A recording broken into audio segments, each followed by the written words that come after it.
प्यारे भाइयों बहनों, यीशु मसीह के मधुर नाम से जय मसीह की। हम अभी बात करने वाले हैं कि यीशु मसीह जो है कि सभी डॉक्टरों से बहुत बड़ा है। हाँ, आपने सही सुना। मैं इसी विषय में बात करने वाला हूँ।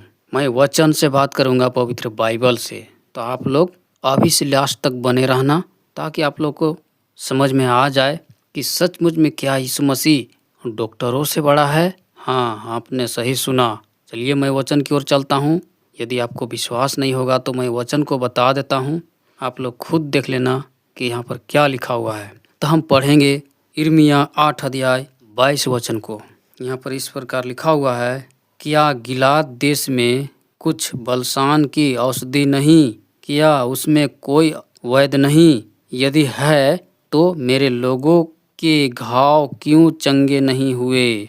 यहाँ पर जो ये वचन में लिखा हुआ है, एक बहुत बड़ी सवाल पैदा कर देता है। वो क्या सवाल है मैं बता रहा हूँ। जैसे यहाँ पर जो लिखा है ना, क्या गिलाद देश में कुछ बलसान की औषधि नहीं? क्या उसमें कोई वैद्य नहीं? यदि है तो मेरे लोगों के घाव क्यों चंगे नहीं हुए? यहाँ पर देखिए 2 शब्द निकला है। यहाँ पर एक बोला गया है, क्या गिलाद देश में बलसान की औषधि नहीं? औषधि मतलब क्या होता है? दवाई। दवाई कहिए। और कोई वैद्य नहीं। वैद्य क्या होता है? वैद्य वो होता है, जैसे हम वैद्य बोलते हैं, ओझा वैद्य, भगत, मत्ती, जादू टोना करने वाले, तंत्र मंत्र करने वाले, झाड़ फूक करने वाले, वही लोगों को वैद्य बोला जाता है। और औषधि और वैद्य 2 विषय में यहाँ पर बात हो रहा है, ठीक ना। और यहाँ पर आगे लिखा है कि यदि है तो मेरे लोगों के घाव क्यों चंगे नहीं हुए? आज मैं भारत देश में रहता हूँ। ये कहीं और जगह का बात लिखा हुआ है, लेकिन मैं भारत में रहता हूँ तो खैर भारत ही के बात कर रहा हूँ। तो देखिए कि भारत देश में यदि कहा जाए तो यहाँ वैद्यों की कमी नहीं है। यहाँ ओझा वैद्य, जादू टोना, भगत की कमी नहीं है। झाड़ फूक करने वालों को कमी नहीं है। और औषधि कहिए तो औषधि दवाई, डॉक्टरों के पास मेडिकल में जो मिलता है तरह तरह की दवाइयाँ, कहीं कहीं जड़ी बूटियाँ की दवाइयाँ मिलता है। लेकिन एक सवाल ये यहाँ पर उठता है कि यहाँ के लोगों को, जो यहाँ पर घाव लिखा गया है ना, तो मेरे लोगों को घाव क्यों चंगे नहीं हुए, ऐसे लिखा हुआ है। तो इतना सब कुछ व्यवस्थित होते हुए भी हमारे भारत देश में कभी ऐसे लोगों को जो घावों का मतलब जो समस्या है ना, वो समस्या क्यों ठीक नहीं होते? हमारा ये सबसे बड़ी सवाल है। घाव का मतलब सिर्फ केवल घावे नहीं समस्या होता है। वैद्य क्या घावों को ठीक करता है? औषधि दवाई घाव का ठीक करता है, ठीक है। लेकिन जो यहाँ पर वैद्य है, वैद्य तो झाड़ फूक भी करता है, तंत्र मंत्र भी करता है, बहुत कुछ करता है वैद्य। तो वैद्य यहाँ पर लिखा है चंगे होने का, तो इसका मतलब घावों को क्यों चंगे नहीं हुए? घाव मतलब उसके शरीर का समस्या हो और कुछ समस्या हो, बहुत सारा मुसीबतें हो सकता है। तो चंगे यानी मुसीबतें ठीक क्यों नहीं हो रहे हैं? क्या भारत देश में ऐसे लोगों की कमी है? क्या औषधि की कमी है? क्या दवाइयाँ कमी है? क्यों नहीं ठीक हो रहे हैं? क्या ओझा वैद्य कमी है? क्या ऐसे बाबा लोगों का कमी है? कमी नहीं है। तो फिर भी इतने होते हुए के बावजूद भी लोगों को समस्या क्यों ठीक नहीं होते हैं? एक बहुत बड़ी सवाल है। आप सोच करके देखिए कि कितना बड़ी सवाल होता है। तो मैं इस विषय में बताऊंगा, इसका उत्तर भी मैं दूंगा कि क्यों चंगे नहीं होते हैं। इसका वचन ही से मैं उत्तर दूंगा। चलिए मैं पढ़ लेता हूँ उस वचन को। इसी का यिर्मयाह 6 अध्याय हम देखेंगे 13 और 14 पद को। यहाँ पर उस सवालों का जवाब क्या लिखा हुआ है। जैसे यहाँ लिखा हुआ है, क्योंकि उनमें छोटे से लेकर बड़े तक सब के सब लालची हैं। ध्यान से सुनिएगा, यहाँ पर क्या बोला जा रहा है। छोटे से बड़े तक सब के सब लालची हैं। और क्या भविष्यद्वक्ता, क्या याजक, सब के सब छल से काम करते हैं। वे शांति ऐसा कह कर मेरी प्रजा के घाव को ऊपर ही ऊपर चंगा करते हैं, परंतु शांति कुछ भी नहीं। आप लोगों ने क्या सुना? जो मैं वचन पढ़ा हूँ यिर्मयाह 6 का 13-14 में क्या लिखा है, आप लोगों ने सुन लिए। जो प्रश्नों का उत्तर, सवालों का जवाब इसी में मिल रहा है। सीधा लिखा है, क्योंकि उनमें छोटे से लेकर बड़े तक सब के सब लालची हैं। और क्या भविष्यवक्ता, क्या याजक, सब के सब छल के काम करते हैं, छल के काम करते हैं। वे शांति है, शांति ऐसा कह कर मेरे प्रजा के घाव को ऊपर ही ऊपर चंगा करते हैं, परंतु शांति कुछ भी नहीं। तो यहाँ अभी एक सवाल और एक शब्द शांति भी जुड़ गया। जब किसी के ऊपर घाव रहता है, यदि घाव दर्द होता रहेगा तो क्या उसको शांति मिलेगा? शांति कभी नहीं मिलेगा। तो इसीलिए यहाँ पर शांति भी जोड़ दिया गया है। तो आज क्यों नहीं चंगे होते हैं लोग, समस्या दूर क्यों नहीं होता है? क्योंकि वे क्या हैं, छोटे से लेकर बड़े तक सब लालची हैं और शांति है, शांति कह कर क्या बोलते हैं, मेरे प्रजा को ऊपर ही ऊपर, उसके घाव को क्या करते हैं, ऊपर ही ऊपर चंगे करते हैं, परंतु शांति नहीं है। आज भी कितने लोग ऐसे मुसीबतें में हैं, समस्या में। यहाँ पर घाव लिखा है तो सिर्फ घावे की जरूरी नहीं है कि सिर्फ घावे की मुसीबत हो सकता है, किसी को बीमारी होगा, किसी को तमाम प्रकार के ऐसे अलग अलग समस्या होगा, किसी को मन में शांति नहीं होगा, किसी को शैतान परेशान कर रहा होगा, किसी को बीमारी परेशान कर रहा होगा, किसी को भूखमरी परेशान कर रहा होगा और किसी को और प्रकार की समस्या होगा। सिर्फ घावे की यहाँ बात हम नहीं कर रहा हूँ, यहाँ बहुत प्रकार की मनुष्य के जीवन में समस्या होता है। लेकिन ये इतने लोगों के बावजूद, जैसे वहाँ पर सवालों का जवाब यहाँ पर मिल रहा है, क्या हमारे भारत देश में वैद्यों का कमी है, बाबाओं का कमी है, ओझा वैद्य का कमी है, डॉक्टरों का कमी है, दवाई मेडिकल का कमी है, तो फिर भी लोगों को क्यों चंगे नहीं कर पाते, यानी मन में शांति क्यों नहीं मिलता है? मेन सबसे जरूरी है कि शांति, जीवन में शांति मिलना। अगर मन में शांति नहीं है जीवन में, तो घावों से घाव हमारे दर्द होता है, और यदि मन में शांति रहता है तो बड़े से बड़ा जख्म को भी हम खुशी से सह लेते हैं। आपको समझना चाहिए कि ये वचन में क्या लिखा है और क्या बोल रहा है। तो ऊपर ही ऊपर चंगा करते हैं। इसी कारण आज जो है कि क्या करते हैं कि लोग यीशु मसीह में आ जाते हैं, वो लोग शांति ढूंढते हैं। जिसके पास जख्म है, जिसके पास दुख है, जिसके पास समस्या है, वो यहाँ वहाँ दौड़ते हैं, कहीं चंगाई नहीं मिलता, कहीं छुटकारा नहीं मिलता है, कहीं शांति नहीं मिलता है। इस कारण आज क्या होते हैं कि मसीही लोग मसीह के पास, प्रभु यीशु मसीह के पास आ जाते हैं और प्रभु यीशु मसीह उनको छुड़ा लेता है। हम अभी बात करूंगा और ये वचन बताऊंगा कि कैसे यीशु मसीह छुड़ाता है। हमारे पास हर प्रकार की वचन अभी मैं लेकर बैठा हूँ, आप लोग ध्यान से सुनते रहिए, सवालों का जवाब मिल जाएगा। तो चलिए मैं और आगे की ओर बढ़ते हैं, हम और दूसरे वचन से बात करेंगे। हम इसी का यिर्मयाह 30 अध्याय 12 वचन से मैं शुरू करूँगा। आप लोग ध्यान से सुनिए और वचन को भी देखिए। यदि आप पढ़े लिखे हैं तो वचन को भी पढ़िए, और पढ़े लिखे नहीं हैं तो कान से भी सुन लीजिए। यहाँ पर जो लिखा हुआ है मैं वही बोल रहा हूँ, वही पढ़ रहा हूँ। जैसे यहाँ पर लिखा हुआ है, यहोवा यूं कहता है, तेरे दुख की कोई औषधि नहीं, और तेरी चोट गहरे और दुखप्रद हैं। तेरा मुकदमा लड़ने के लिए कोई नहीं, तेरा घाव बांधने के लिए न पट्टी न मलहम है। तेरे सब मित्र तुझे भूल गए, वे तुम्हारी शुद्धि नहीं लेते, क्योंकि तेरे बड़े अधर्म और भारी पापों के कारण मैं तेरे शत्रु बनकर तुझे मारा है, मैंने क्रूर बनकर ताड़ना दी है। यहाँ पर आप देखिए कि कितना बड़ा वचन जो यहाँ पर दिया गया है। जैसे यहाँ पर लिखा हुआ है, यहोवा मतलब परमेश्वर यूं कहता है, तेरे दुख की कोई औषधि नहीं। हम वहाँ पर जो बोले थे कि औषधि क्या, बलसान की औषधि नहीं, तो फिर लोगों को क्यों घाव की चंगाई नहीं हो रहा है? वहाँ पर जो कुछ ऐसा लिखा था, तो वही औषधि फिर यहाँ पर दिख रहा है। बोल रहा है कि तेरी कोई औषधि नहीं, मतलब औषधि वो है। पैरों को जो वाकई में जख्म होता है उसके लिए औषधि है, लेकिन जिसके लिए मन में शांति नहीं, उसका औषधि नहीं किसी के पास। चाहे ओझा हो, वैद्य हो, चाहे तंत्र मंत्र करने वाला हो, चाहे जादू टोना करने वाला हो, चाहे क्या बोलते हैं बाबा हो, भगत हो, मौलवी हो, चाहे कुछ भी बोलिए, यहाँ पर बहुत प्रकार के ऐसे लोग आज पाए जाते हैं। लेकिन यहाँ पर कहता है कि औषधि नहीं, तो कहने का मतलब दवाई भी नहीं किसी के पास। लेकिन किसी के पास तो है ये औषधि ना, जिसके पास है उसके पास लोग जाएंगे तब तो मिलेगा। और जिसके पास है ही नहीं, जो नकली बेचता है आज की दुनिया में, नकली खाओगे औषधि तो नहीं काम करेगा, व्यर्थ में पैसा चला जाएगा और इधर उधर भटकते रहोगे। लेकिन जो उसका जख्म का जहाँ सही इलाज और सही दवाई मिलेगा, वहाँ अगर चल जाइएगा तो एक ही बार में क्या हो जाएगा, ठीक होना शुरू हो जाएगा, मतलब असर दिखना शुरू हो जाएगा। एक बार ने 2 बार 3 बार दवाई लेते लेते चंगे हो जाएगा, तब कहेगा कि हमारे यहाँ आने से पहले ही दिन से असर मिलने लगा, असर दिखने लगा, और अब मैं यहीं से दवा लूँगा और यहीं से हर एक परेशानी पर सब कुछ करूँगा, ऐसा वो सोचने लगेंगे।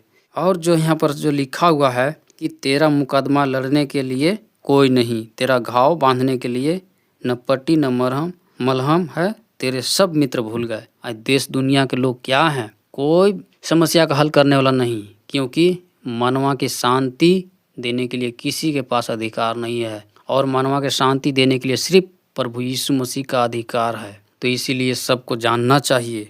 और जैसे यहाँ पर लिखा है, सब भूल गए और तुम्हारी सुधि नहीं लेते, क्योंकि तेरे बड़े अधर्म और भारी पापों के कारण मैंने तेरे शत्रु बनकर तुझे मारा है, मैंने क्रूर बनकर ताड़ना दी है।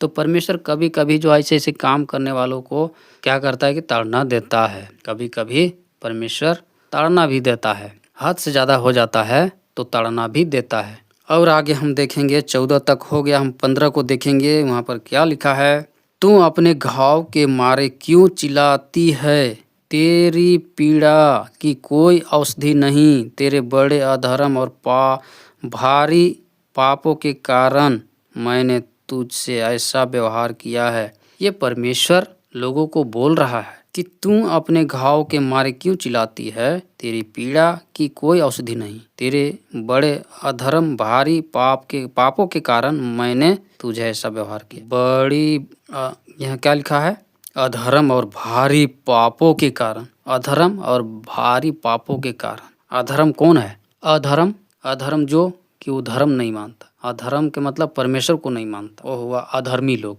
जिसे हम गैर विश्वासी बोल सकते हैं। जो परमेश्वर पर यीशु मसीह पर विश्वास करता है वो विश्वासी हुआ, और जो यीशु मसीह पर विश्वास नहीं करते हैं वो गैर विश्वासी हैं, और वही अधर्मी कहलाते हैं बाइबल के अनुसार। भले वो अपने रीति रिवाज के अनुसार वो धर्मी तो कहलाते हैं अपने आप में, लेकिन ये बाइबल के अनुसार वो उन लोगों क्या हैं, धर्मी नहीं हैं।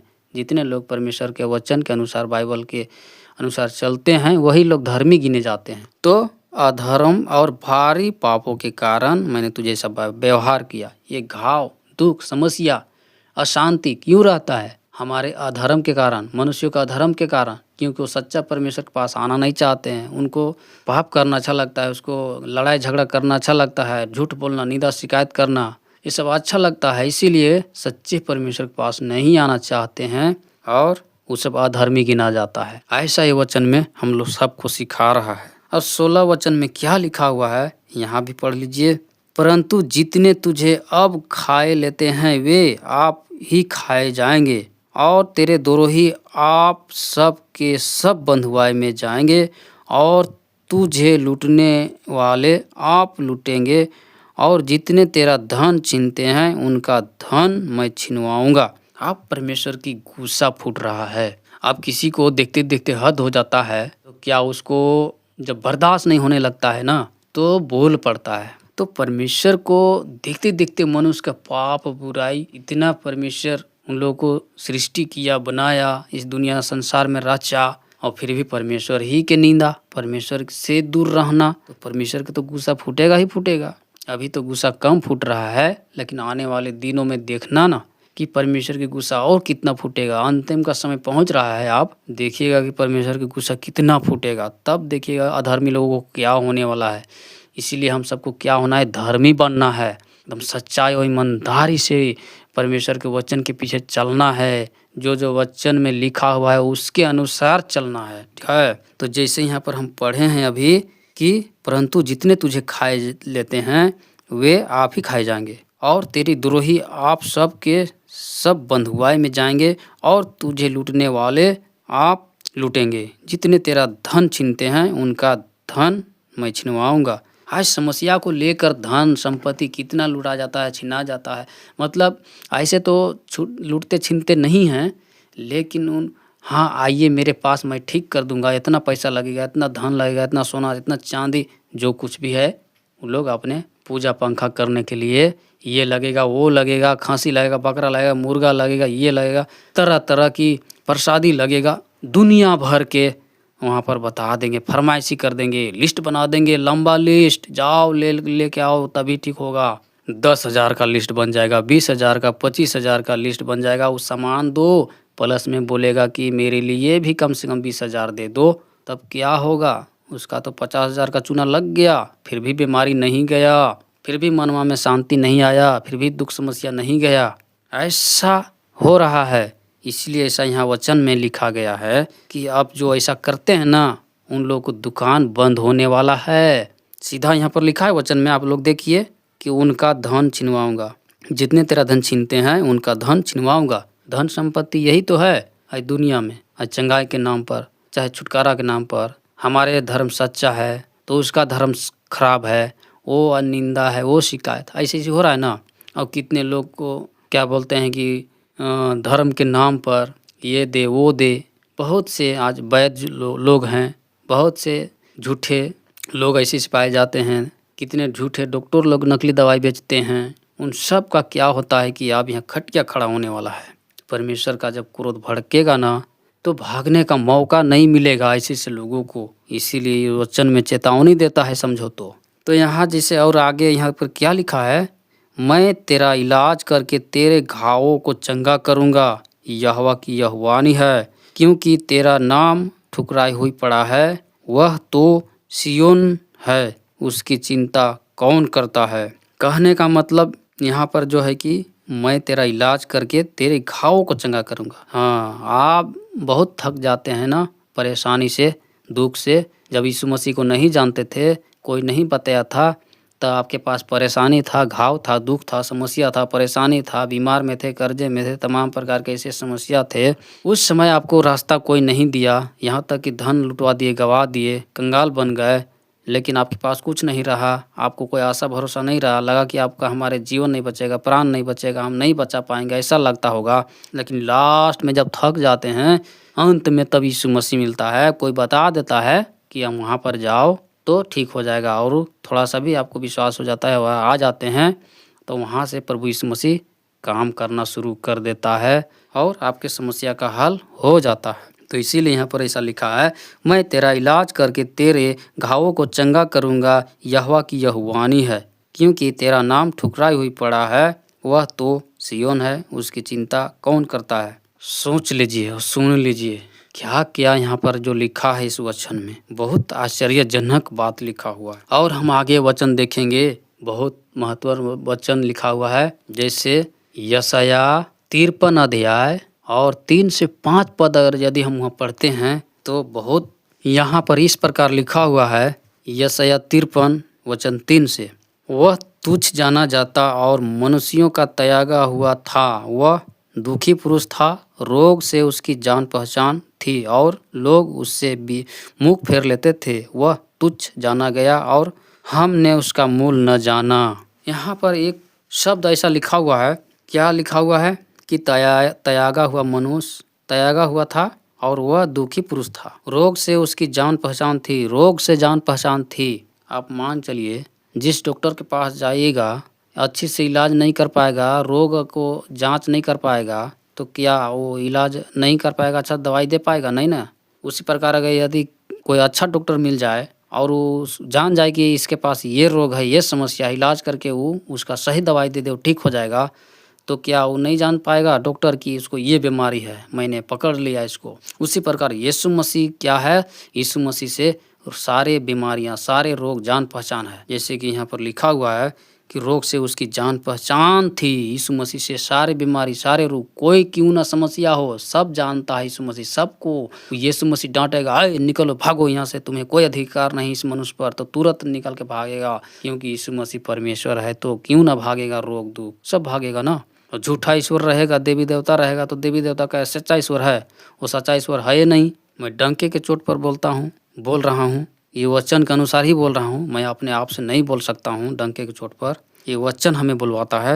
यहाँ पर जो लिखा है कि रोग से उसकी जान पहचान थी और लोग उससे भी मुख फेर लेते थे, वह तुच्छ जाना गया और हम में से उसका मूल न जाना। हम सब उसका मूल आज यीशु मसीह का मूल नहीं जानते हैं, कितने लोग भी नहीं जानते। लेकिन जब हम वचन पढ़ते हैं ना और उसके पीछे चलते हैं तो उसका मूल जान जाते हैं। जितने लोग उसके पीछे चलते हैं उसका मूल जान जाते हैं। ये वचन में हम सबको सिखा रहा है। और आगे लिखा है 4-5 में, निश्चय उसने हमारे रोगों को सह लिया और हमारे ही दुखों को उठा लिया, तो भी हमने उससे परमेश्वर का मारा कूटा और दुर्दशा में पड़ा हुआ समझा।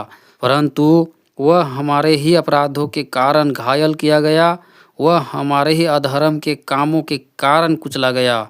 हमारी ही शांति के लिए उस पर तड़ना पड़ी कि उसके कोड़े खाने से हम चंगे हो जाएं। सुन लीजिए प्यारे भाइयों बहनों, यदि आपको नहीं मालूम होगा तो बढ़िया से मालूम कर लीजिए, क्योंकि ये वचन हमें मिल गया है। सारा सबूत कि यीशु मसीह कितना पावरफुल, डॉक्टरों से डॉक्टर बड़ा है।